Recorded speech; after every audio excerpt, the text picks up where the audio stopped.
రాష్ట్రం సమస్యల సుడిగుండంలో చిక్కుకుపోయిందని వైఎస్సార్ కాంగ్రెస్ పార్టీ నేత దాడి రత్నాకర్ చెప్పారు. వైఎస్సార్ పథకాలను పక్కన పడేసి ప్రజలను మోసం చేయాలని కాంగ్రెస్ ప్రభుత్వం అనుకుంటుందని తెలిపారు.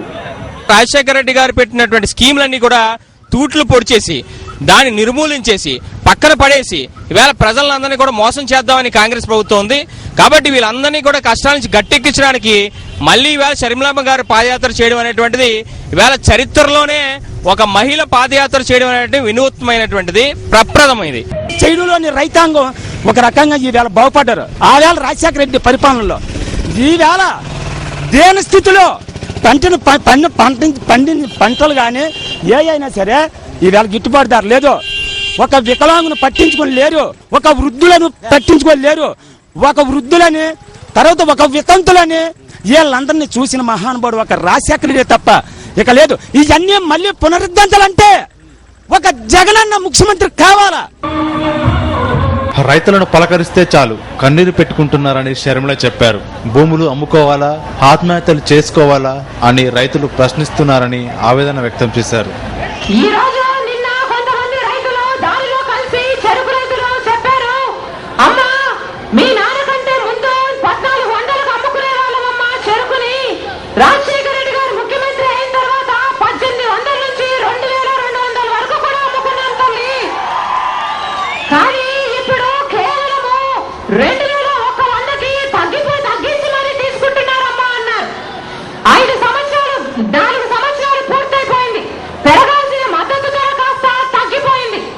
రైతులకేమో పెట్టుబడి ధరలు అన్ని పెరిగిపోయాయి, ఎరువుల ధరలు పెరిగిపోయాయి, మందుల ధరలు పెరిగిపోయాయి, ఇతర ధరలు పెరిగిపోయాయి.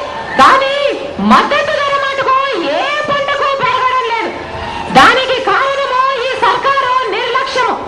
అంతర్జాతీయంగా మిగతా అన్ని దేశాలలో మద్దతు ధర బ్రహ్మాండంగా ఇస్తున్నారు రైతులకి.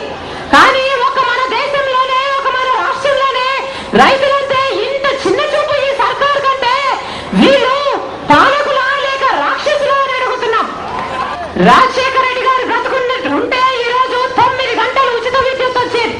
ఎన్ఆర్ఐ నంద్యాల వీరారెడ్డి సీడీ రూపొందించారు. జనం మెచ్చిన జగన్ పేరుతో రూపొందించిన ఈ సీడీని జగన్ సోదరి వైఎస్ షర్మిల మరో ప్రజాప్రస్థాన యాత్రలో విడుదల చేశారు. సీడీలో ఇచ్చిన మాట కోసం జగన్ చేస్తున్న పోరాటాలను పాటల రూపంలో తెలియజేశారు.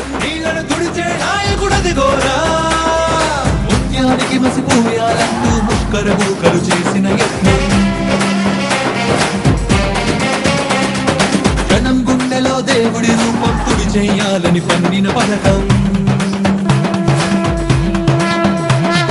నీతి లేని ఈ దొంగ ప్రభుత్వం కూకటి వేళతో కూలే రోజులు అదిగో అదిగో అదిగో అదిగో రా.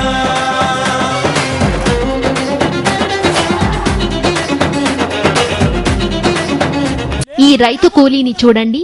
వైఎస్సార్ పేరు వినగానే పెద్దాయనను, ఆయన సంక్షేమ పథకాలను గుర్తుకు తెచ్చుకున్నారు. ఓటు జగనన్నకే, వికలాంగులందరూ కూడా జగనన్నకే ఓటు. వికలాంగులేటి, మహిళలేటి, వితంతులేటి, వృద్ధులేటి 75 రూపాయలు ఇచ్చిన పింఛను 200 చేసిన మహానుభావుడు ఒక ఘనత రాజశేఖర రెడ్డి. ఇక నెవలు లేరు. ఈవేళ జగనన్న గెలిస్తే వితంతులకి, వృద్ధులకి 700 రూపాయలు పెన్షన్ చేస్తానని ఎప్పుడో వాగ్దానం ఇచ్చాడు. వికలాంగులకి 1000 రూపాయలు పెన్షన్ చేస్తానని ఎప్పుడో ఇచ్చాడు వాగ్దానం. ఆ మహానుభావుడు రాబోయే కాలం జగనన్నే ముఖ్యమంత్రికి ఎవరు లేరు, లేబోరు కూడా.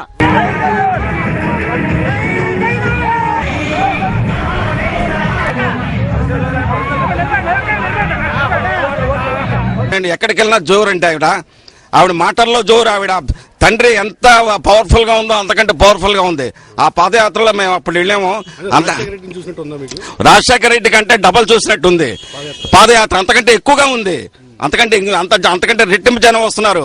నేను అనుకునేవాడిని ఇందిరాగాంధీ ఒక పవర్ఫుల్ ఉమెన్ అంటే మన ఇండియాలోని ఒక మోస్ట్ పవర్ఫుల్ ఉమెన్ మన షర్మిల గారు తయారేమని అనుకుంటున్నానండి. ఆవిడ పాదయాత్ర సక్సెస్ అయిపోయి జగనన్న గారిని మనం అందరినీ సీఎం చేయాలని ఈ ప్రజలందరూ నేను కోరుకుంటానండి. జై జగన్ అండి.